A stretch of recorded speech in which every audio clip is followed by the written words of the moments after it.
Buenas tardes, nuevamente de un nuevo capítulo desde el programa Gerencia 360 grados del capítulo de Ingeniería Económica y Administrativa.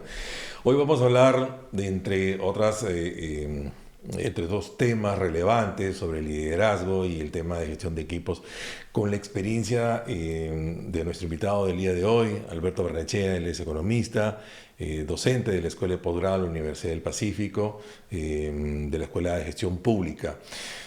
La experiencia nos lleva al tema de gestión tanto de los sectores públicos y privados, vamos a conversar un poco de esa experiencia. Alberto, muchísimas gracias por estar aquí. Gracias a ti, Manolo, por la invitación y esperamos tratar estos temas de una manera amena.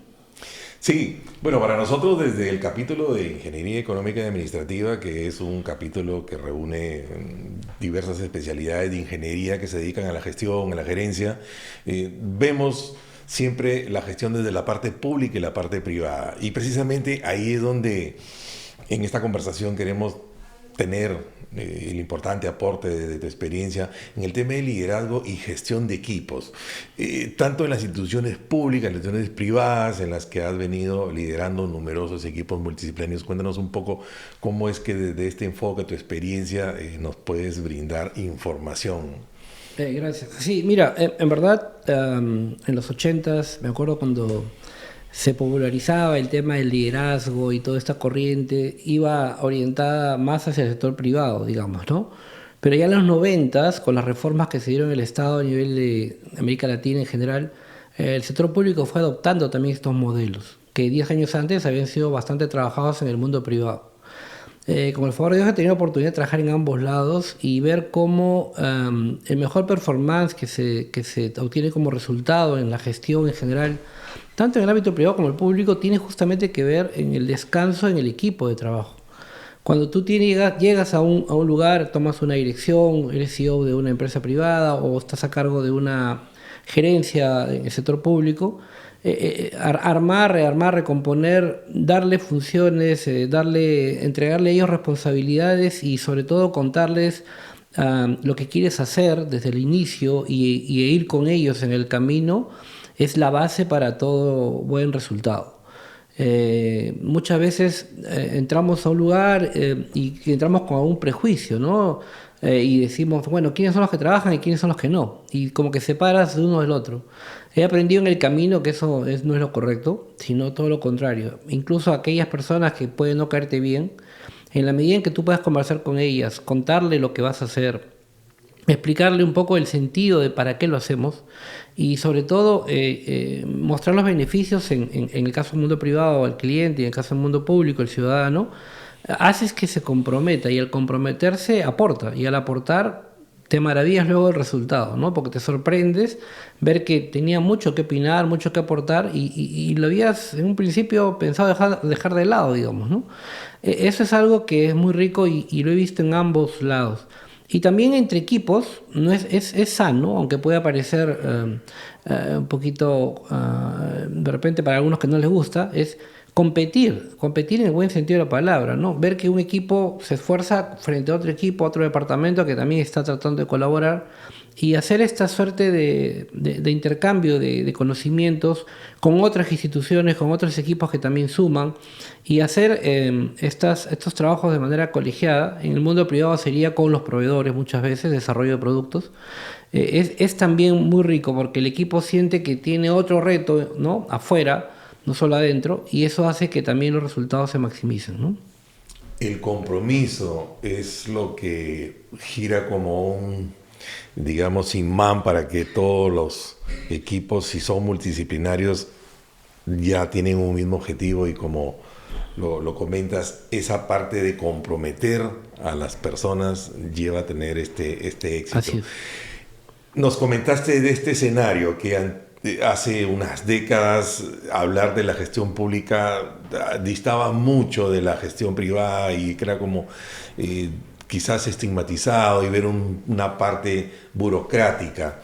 Y ahí, desde ese lado, en la parte de burocracia y que los recursos serán limitados, desde tu experiencia en la gestión pública y en el tema de la administración en diferentes entidades en las que has estado, ¿cómo hoy puedes decir que es más eficiente? ¿Cómo podrías medir algunos resultados sobre esa experiencia? Sí, mira, yo creo que un poco quien nos abrió ciertos paradigmas en torno a esto fueron las economías más desarrolladas. Porque si hay un común denominador en las economías más desarrolladas es que los equipos de, digamos, que de empresas estatales tienen buen performance. Es más, tienen un performance muchas veces más alto que el privado. Entonces uno se pregunta, ¿y por qué en América Latina no es al revés, no? Y esto hoy en día yo creo que se ha venido cada vez mejorando y porque, claro, los países, digamos, las economías más desarrolladas optaron en los 80s también de adoptar esas grandes recetas o grandes teorías del campo de la administración que traían los gurús, como Porter, como Drucker, y lo incorporaron a las entidades públicas. Fueron, ¿no?, casi a la par con las corporaciones. En América Latina llega un poco tarde, llega en los 90s, ¿no? Y comienza recién a adoptarse esquemas de estructura orgánica, eficiencia, temas de modelo de desarrollo, organización, temas de marketing, temas de servicio al ciudadano, comienza a introducirse de a poco, ¿no? Es más, ya en los 2000 nosotros recién sacamos nuestra famosa política de modernización de la gestión pública, un poquito, 20 años tarde, digamos. Pero bueno, no está mal. Primero con una mirada al 21, luego con una mirada al 30, y ahora están ajustando el 50, pero creo que ese marcar la modernización de la gestión pública, trayendo básicamente la misma teoría de la administración aplicada al sector público, hace que hoy en día casi no haya diferencias. Mira, un CEO antes en el sector privado no podía entrar al sector público, hoy en día sí puede migrar, y viceversa, ¿eh? Porque las bondades que te da el sector público es que tú puedes manejar cientos de miles de millones, en cambio en el sector privado el recurso es más pequeño. En viceversa, las decisiones en el sector privado tienen que ser rápidas, ¿no? No puedes demorar, el sector público podría ser un poco más lento. Entonces, esa suerte de intercambio enriquece. Y hoy en día, por ejemplo, yo enseño gestión pública, años atrás enseñaba en gestión privada, y créeme que mis clases son las mismas, porque, por ejemplo, acaba de llegar inteligencia artificial. Y no lo adoptó solo el sector privado. Ya en el sector público están trabajando en inteligencia artificial. En su momento Machine Learning, en su momento se trabajó todo lo que es el tema de modelos, digamos, que exploraban esta suerte de automatización, mejora de procesos, optimización de procesos. Mira un organigrama hoy de una empresa estatal y mira de un privado, es en esencia lo mismo. Tiene informática, tiene adquisiciones, tiene logística, tiene patrimonio, tiene planificación, área legal. O sea, estructuralmente son iguales. El funcionamiento y el performance, si miras el plan estratégico de una corporación y el plan estratégico de una entidad pública, vas a encontrar 4 o 5 concentrados en básicamente lo que en su momento se llamó los 4 perspectivas, ¿no? Cliente, ciudadano, financiero, investigación y desarrollo y procesos. Entonces, lo vas a encontrar y hacia eso apunta. Entonces, yo creo que eso ha hecho que el Estado en estas últimas décadas, sobre todo en nuestro país, ha acompañado el desarrollo económico con esta mejora del funcionamiento del Estado. A pesar de que, bueno, tenemos una coyuntura política que en los últimos 3, 4 gobiernos no ha sido la mejor, pero mira el ritmo de la economía, cómo se mueve, y creo que de alguna u otra manera el aparato estatal público ha apoyado ese comportamiento. De otro modo, hubiese sido más restrictivo, hubiese sido más lento el crecimiento y no se hubiese visto las bondades como lo estamos viendo, ¿no? Hay una forma de coincidir entre ambos sectores desde el punto del uso de tecnología, ¿no? Creo que eso también es una forma en la que estamos llevando... Y de entrega de servicio. Mira, exacto. Hoy en día tú vas a un BCP o un BBVA o un Interbank y entras a Banco de la Nación, ¿y cuál es la diferencia? El local es el mismo, el cajero automático es el mismo, el modo de atención es la misma, no hay diferencia. O sea, prácticamente entras a un SAT, entras a un SUNARP, o sea, entras a un RENIEC, ¿no? Y te sorprendes, ¿no? Entras, sales rápido, todo digital, no lo pagas en línea, o sea, vamos, te acercas bastante y casi no hay diferencia. Y más bien ahora el sector financiero tiene que exigirse, porque si el Banco de la Nación saca algo que es muy adelantado, RENIEC saca algo que es muy adelantado, pues lo presionas, ¿no? Entonces, eso no se veía 20 años atrás. Era todo lo contrario, ¿no? Esta parte de la tecnología creo que es de impulso para llevar las prácticas de ambos sectores, tal como lo comentas. Correcto. Hablando de la parte pública y tu experiencia, entonces ahora hablamos un poco del bloque en la gestión privada. Si bien es cierto, como lo comentas, habían muchos procesos tal vez que se tenía la sensación de que eran demorados. Bueno, en algunos casos sí han demorado en la parte de gestión pública, pero desde la parte de la gestión privada, y en la toma de decisiones que son más ágiles, o también es la percepción en algunos casos que son más ágiles, es sobre esa dinámica. ¿Qué lecciones son las que desde tu experiencia crees que se deberían aplicar desde el sector privado hacia el sector público? ¿Cuáles creerías que son las formas de aplicar la buena experiencia, algunas, ¿no?, del sector privado? Sí, creo que la fundamental, el principal aporte que el sector privado ha demostrado siempre es, digamos, el no derrochar recursos. Creo que eso es lo fundamental, ¿no? Un dueño no te permitiría, al menos en teoría, que tú derroches un recurso, porque obviamente todo recurso que derroches es el bolsillo del dueño. Exacto. Entonces los accionistas no les va a gustar que tú hagas mal uso. Sin embargo, hoy en día creo que eso es algo que se incorpora en la mente del funcionario público. Y claro, ¿quién es el cliente, no? ¿Y quién es el dueño? Son preguntas que a veces nos hacemos en decisión de gestión pública. Y claro, bueno, si el dueño es el accionista y el accionista es el Estado y el Estado es el gobernante de turno, bueno, en tanto no se dé cuenta que yo no hago nada, paso piola. Pero no, hay un propietario más alto, un accionista principal, que es el ciudadano, que es el que lo vas a atender. Y es el que muchas veces reclama. Cuando tú orientas la gestión hacia satisfacer al ciudadano y darte cuenta que los bienes y servicios que entregas van para él, creo que esto es el actuar. Ya ves a un dueño más visible, no un gobernante, un ministro, un viceministro que está muy lejos de ti, ¿no?, en una distancia de otro distrito. Lo ves ahora entrando por la puerta, ¿no?, y sin, digamos, sacarte en cara que es el dueño del accionista o el hijo del dueño.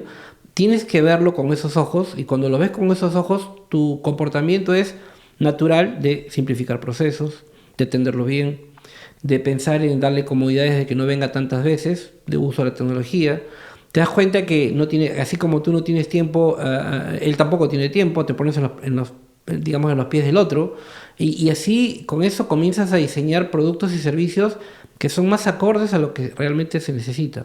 Es más, en una reflexión más profunda que a veces hacemos, te comento, nosotros nos situamos también como los propios ciudadanos que vamos a entrar por esa puerta, ¿me entiendes? Entonces, cuando eso pasa, digamos que nos hacemos incluso los funcionarios más creativos, ¿no? Y decimos, oye, sí, pero por ejemplo, en el sector salud, ¿no? ¿Para qué venir 2, 3 veces si eso lo puede pedir en línea o por teléfono? Oye, en el sector de educación, oye, pero ¿para qué vas a hacer que los profesores, digamos, citen al maestro, a los padres, que los padres están trabajando? ¿Por no haces una reunión virtual y haces una reunión con ellos? O sea, y con eso optimizas tiempos, ¿no? O si estás en algún trámite ministerial, te das cuenta que el mes de parte virtual funciona muy bien.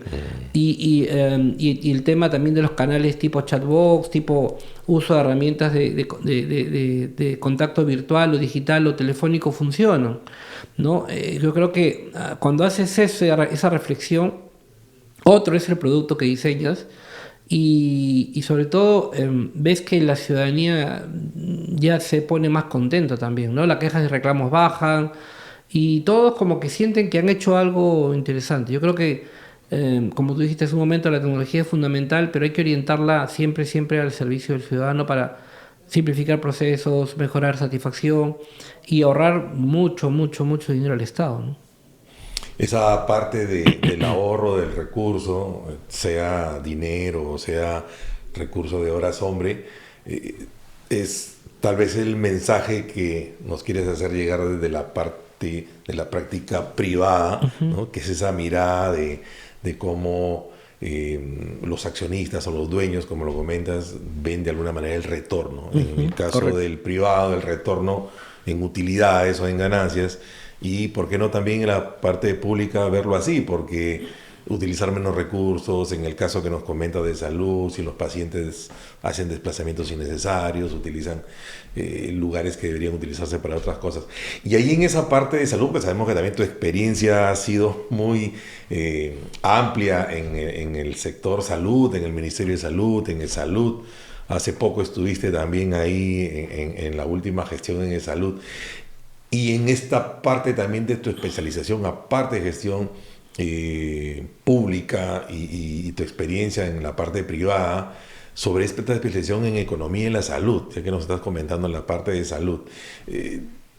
Estas intervenciones también que has tenido con organismos internacionales, con OPS, con el Banco Interamericano de Desarrollo, esa práctica, ¿cómo nos puedes dar una visión de esa práctica que de manera internacional puede llegar a las entidades tanto públicas como privadas desde tu visión?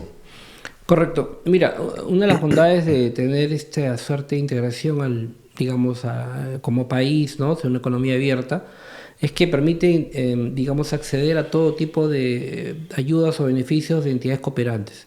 La entidad cooperante juega un rol trascendental en la gestión de un país, independientemente de que es la parte público-privada. ¿Por qué? Porque ellos vienen trayendo mucho know-how, mucho conocimiento, mucha acumulación de capital intelectual.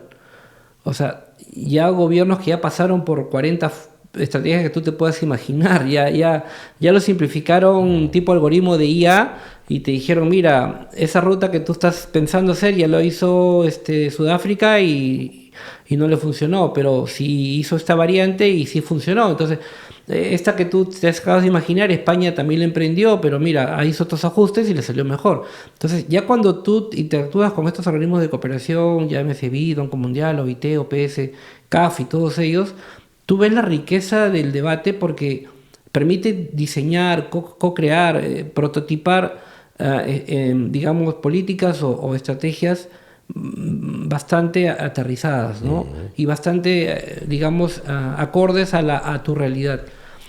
Además de que pueden traer algún tipo de financiamiento de dinero, que nadie se molesta, que nos den dinero, pero creo que he aprendido a valorar en estos últimos 15 años trabajando con cooperación internacional la importancia de que ellos nos traigan este capital intelectual que tanto nos hace falta para no descubrir la pólvora. Mira, si hemos llegado tarde a hacer reformas, si hemos llegado tarde a emprender cambios, pues hagámoslo de lo mejor que hay, ¿no? No agarremos recetas antiguas, ¿no?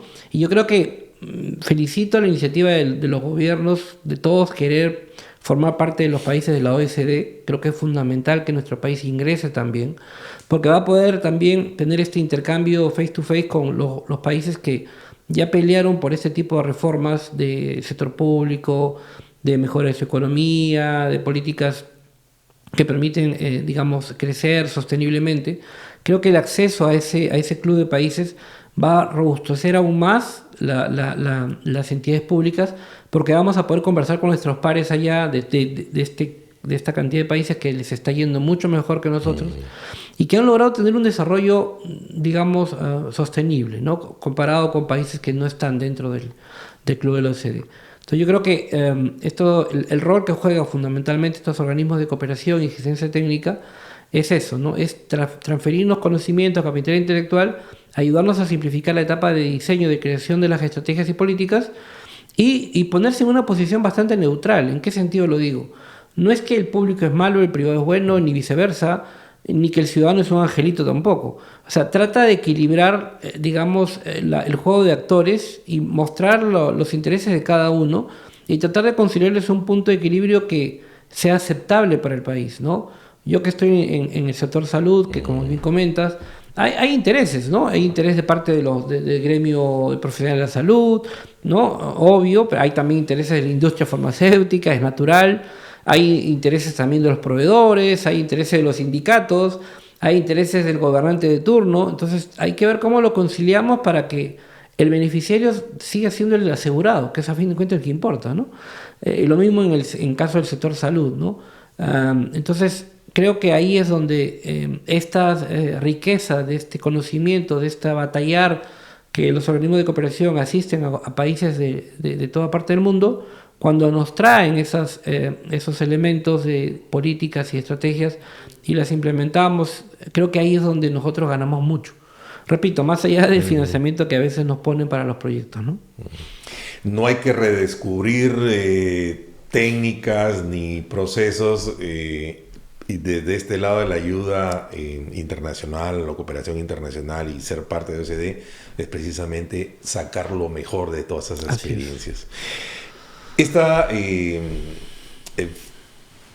utilización o la mejor utilización de la tecnología que nos comentabas, tanto que sea del sector público, del sector privado, nos lleva muchas veces a tener la parte de proactividad y dar una mirada en línea de tiempo, con la famosa innovación, ¿no? Siempre hablamos de la parte de innovación y pensamos que solamente en la gestión pública se puede hacer innovación, ¿no? Desde tu mirada hacia el futuro, ¿cuál crees que es el juego de este rol de la parte de la digitalización, la IA que comentaste, ¿no? La inteligencia artificial, en lo que es la parte de la gestión como tema de gerencia, como tema de gestión en proyectos, sea sector público o sector privado? Sí, mira, poco a poco, retomando el tema anterior, muchos de los países de la OECD están creando cada vez más laboratorios de innovación pública, pero basados en experiencia de laboratorios de innovación privada, ¿eh? O sea, digamos, los grandes inventores de lo que vemos hoy en día, incluso la propia tecnología, nació en buena parte del sector privado, ¿no? Que invirtió, puso su plata y contrató a los mejores y hoy en día tenemos lo que tenemos.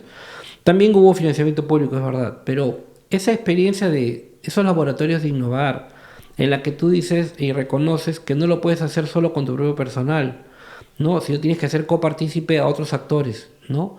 Involucrar en manera 360 a todos los agentes, ¿no? Y buscar, digamos, ciertas alianzas como universidades, centros de investigación, instituto pares en otro país. Eso enriquece de una manera descomunal la innovación. Y cuando la innovación se centra en la satisfacción, que es lo que viene el mensaje del sector privado, ¿por qué los productos eran exitosos e innovadores? Porque el cliente cuando los disfrutaba se ponía tan contento que compraba y viralizaba y boca a boca y hacía que todo el mundo compre, y de pronto el producto que el tipo salió con 5 unidades terminó siendo pues millones de ventas en el mundo. Eso mismo se puede hacer en el sector público y se busca hacer en el sector público, ¿no? Con estos laboratorios de innovación pública. Pero hay que romper ciertos paradigmas en el ámbito público, como cuáles. Co-crear con la participación privada, ¿no? Co-crear con validación con el ciudadano, que se vendría a ser el cliente. Claro. Co-crear también con el proveedor, que a fin de cuentas es que te va a abastecer para la producción, o sea, no lo puedes dejar a un lado. Entonces, no puedes pensar que 4 o 5 funcionarios o 8 profesionales van a inventar todo, eso sería un absurdo.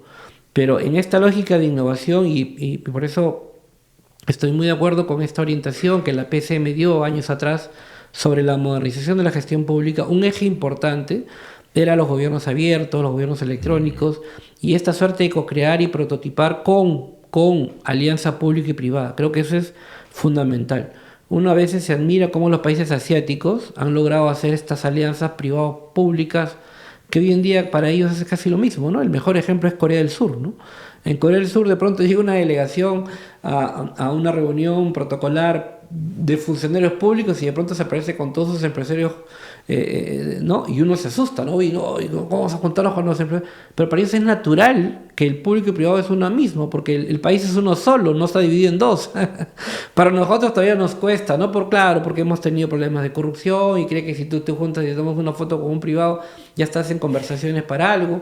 Lamentablemente eso ha terminado dinamitando esta buena relación que debe haber, pero si lo pensamos como economía, como una sola, no podemos crecer si es que no hay una coparticipación de ambos.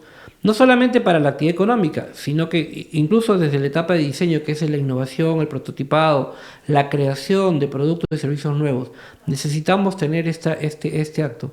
Y yo felicito, la verdad, a pesar de todas las críticas, esta expansión de la educación privada en el Perú, además de este fortalecimiento de la educación pública. O sea, yo creo que mientras sigamos invirtiendo en que más chicos que salen del colegio se profesionalicen, va a permitir que podamos sacarle bondades a esto. Si no, no vamos a poder innovar, prototipar, diseñar, usar IA al máximo. Va a depender de que el país tenga un capital intelectual fuerte como país. Y yo creo que celebro que, bueno, de repente la calidad no es la que todos quisiéramos para todas las universidades o institutos, pero ya tenerlos y tener a algún joven en ese escenario es mejor, ¿no? Este entorno que nos pones en visión, la parte pública, la parte privada, incluso de los casos de los países asiáticos, donde sí, efectivamente, el tener este vínculo de ambos sectores es representar a un país, a todo un conjunto, ¿no? Pero pensemos que también en el camino, porque bien lo dijiste, muchas veces hay esta estigmación de que no está bien visto, es también por algunos errores, ¿no? Que se han cometido. Y desde tu experiencia, ¿cuál crees que han sido los errores más marcados o qué es lo que deberíamos evitar para que no vuelva a tener una mirada así tan limitada de que ambos sectores pueden trabajar juntos, ¿no? No un versus, sino un equipo?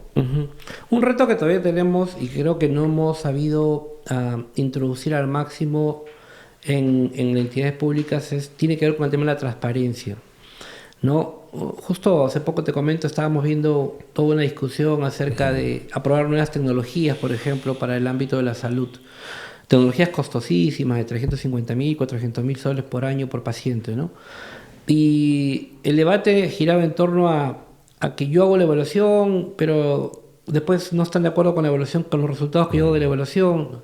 Entonces, justamente mirando las lecciones de los países de la OECD, países que ya han pasado por esto, se encuentra que hay una trazabilidad en la evaluación. ¿En qué sentido? Tú puedes mirar en todas las etapas de evaluación todo lo que haces y transparentarlo y publicarlo. No tienes que esperar el dictamen final para saber cuál es el resultado de tu evaluación. Claro. Cuando tú transparentas eso, cuando tú dices qué estás haciendo, cómo lo haces y lo publicas, tienes el juzgamiento del otro, que puede ser la comunidad internacional o los agentes internos, que van a revisar y van a decir, oye, este tipo sí, pues siguió una ruta bastante aceptable y lo que salió basado en evidencia, basado en juicio, ¿no? En criterios objetivos, ¿no? Pero cuando tú ocultas las cosas, cuando tú no lo revelas, generas incentivos a que la corrupción trate de buscarte pues para ver cómo te dobla la mano, ¿no? Entonces, eso es un poco lo que ha graficado estos últimos años. Lamentablemente, la corrupción ha terminado en alianza con esta falta de transparencia del sector público, haciendo cosas que de repente no eran que definitivamente no eran las correctas, y no solamente han participado funcionarios públicos, sino también han participado empresarios, ¿no? Tenemos los casos mediáticos estos que el alcalde de Lima se anda publicitando todo el tiempo y recordándonos lo mal que nos ha pasado, pero también hemos tenido en los 90s igual, en los 2000, varios casos, ¿no? Sobre todo los más grandes, ¿no? Construcción, todo lo que tiene que ver con construcción de carreteras, compras estatales de montos altos, ¿no? Y todo lo que es contrataciones de personal, puestos claves, ¿no? O a través de terceros, ¿no? Entonces tenemos esta suerte que tenemos este reto, repito, de transparentar esto. Y a nivel de personal, de personas, ¿no? Yo creo que retomar algo que nos va a caer de golpe cuando ingresemos a la OECD, que es que, como todo en la vida, necesitamos tener una carrera pública. No podemos estar el gobierno que viene votando a todos, gobierno, y eso no genera una sostenibilidad necesitamos modelos que han funcionado en el sector público, como es el caso del Banco Central de Reserva del Perú, donde hay una estabilidad del profesional que ingresa, donde hace un plan, donde hace una carrera en su profesión, 20, 30 años en la misma, y va ascendiendo internamente y sostiene una entidad que es sólida, que es fuerte, y que hoy en día todos quisiéramos imitar. Otra, la Superintendencia de Banca y Seguros, que tiene más o menos el mismo performance. Las reguladoras de alguna manera han logrado esto, ¿no? Cinero, Cinermin, Ocitran, más o menos como que han tratado de meter gente y han ido escalando, se han ido profesionalizando, adquiriendo más posgrados, y hoy en día hacen que las instituciones se sienten eso. SUNAT misma es un ejemplo, ¿no? Pero hay otras que todavía no, pues sobre todo los ministerios están ahí trabajando por lograr eso, pero hay mucho tema de entra y sale personas. Mencionás que estaba en salud, sí, en un año tenía 3 presidentes, 4 presidentes ejecutivos y 6, 7 gerentes generales. O sea, así no puedes tomar decisiones, así no puedes tener un equipo fuerte, sólido, que te permita diseñar un plan de largo plazo. Vas a estar siempre como bombero apagando incendios o haciendo lo que puedes en muy corto tiempo, y eso va a perjudicar a la larga cualquier gestión, ¿no? Entonces, se evidencian que algunos de los errores, porque pues hay más definitivamente, es el tema de no transparentar la información. Correcto. y que la continuidad de los gestores o en un plan de carrera. Ajá, un sí. plan de carrera, ¿no? Te anticipaste un poco a algo que también te iba a consultar y es esta visión, porque tocaste algo súper importante sobre cómo es que la gestión pública ha venido desarrollando buenas prácticas adaptadas de la gestión del sector privado, pero hay un paso importante, el tema de la modernización, ¿no? La política de modernización de la gestión pública, incluso tenemos de aquí al 2030. Y ahí es donde que quería preguntar, pero ya un poco nos diste un contexto, pero ya específicamente, ¿cómo Alberto Barnechea, siendo experto en varios temas de la parte de la gestión pública y la gestión privada, como economista de la salud, como docente en la Escuela de Gestión Pública de la Universidad del Pacífico, cuál es la visión de Alberto Barnechea de aquí al 2050? Tenemos, según el Centro de Planeamiento Estratégico al 2050, diferentes indicadores prospectivos, y uno de ellos es lo que hemos estado hablando, la digitalización, porque ahí estamos hablando de ambos sectores. ¿Cuál es la visión de Alberto Barnechea? Sí, mira, yo una preocupación que tengo muy fuerte es justamente este vínculo entre salud y economía. Es el hecho de que nuestra estructura demográfica como país está en un riesgo inminente de envejecimiento, y envejecimiento muy severo. Nuestra tasa de natalidad en los últimos 15, 20 años tiene una tendencia a la baja muy fuerte. Nosotros vemos las noticias que en Europa la gente es muy longeva, ¿no? Y que los viejitos son una masa bastante importante, y que al no haber jóvenes, al no haber hijos, entonces el sistema de pensiones se pone en crisis porque no hay jóvenes que puedan aportar para sostener esta suerte de pago de pensiones al adulto mayor que ahora es longevo y tiene que trabajar y todo. Eso que parecía, digamos, distante, ¿no? Hoy en día lo estamos viviendo en nuestro país. De hecho, Perú es uno de los países que tenía cierta tasa de natalidad creciente en los últimos 30, 40 años, pero en los últimos 10, 15, la tasa de natalidad ha caído tanto que ahora sí entramos a una senda de envejecimiento. Y lo preocupante es que, producto de la pandemia, ocurrió el retiro del dinero de las pensiones, la crisis pensionaria, el FP y todo lo que estamos viendo. Entonces, va a ocurrir dos cosas, ¿no? Primero, va a tener que la población hacer el mismo modelo europeo. Ya no te vas a poder jubilar a los 65 seguramente, vas a tener que trabajar hasta los 70 y 75. Pero para eso vas a tener que probablemente llegar a esa productividad de 5 años más o 10 años más para compensar esto. Va a implicar que tú busques de promover en la población ciertos estilos de vida saludables como para llegar bien a los 65, 70, 75, ¿no? Y trabajar además, ¿no? Por otro lado, vas a tener que hacer una campaña fuerte para los jóvenes, ¿no? De decirles, hacerles recapacitar en su tendencia actual de tener una familia constituida por 2 personas sin hijos y canjear al perrito o al gatito que son los nietos, mascota, ¿no? y convertirnos en, oye, perdóname, ¿qué pasó? O sea, la abuelita tenía 13 hijos, ¿no? La mamá tenía 7, ¿no? Y la nieta tiene 14, pero cachorritos de perritos. O sea, ese modelo, lamentablemente, no nos va a jugar a favor en las próximas décadas, al 2050, y eso nos va a jugar un contra, y como dijo otro día Julio Velarde, presidente del Banco de Reserva, esperemos que esta tendencia cambie, porque afectaría gravemente al tema pensionario, afectaría gravemente a la seguridad social, y también a retrasar el crecimiento económico que hasta este momento nos ha jugado una buena pasada macroeconómicamente hablando, ¿no? Porque, claro, cuando hay una estructura de jóvenes que empujan y que van sosteniendo en la pirámide, todo bien, pero cuando la pirámide se vuelve rectangular, ahí entramos en crisis todos, ¿no? Entonces, yo creo que nuestro país, hasta cierto punto, imagínate lo que voy a decir, ¿no? En estos últimos 10 años, producto de las migraciones, también hemos incorporado una fuerza laboral que nos ha ayudado en el crecimiento económico. En su momento, nosotros los peruanos en los 80 nos fuimos a trabajar a Estados Unidos, a México, a Venezuela, a Chile, a Brasil, y hoy en día, como nuestra macroeconomía está buena, está estable, muchos de ellos vienen para acá, más bien a trabajar y a buscar un país con estabilidad, ¿no?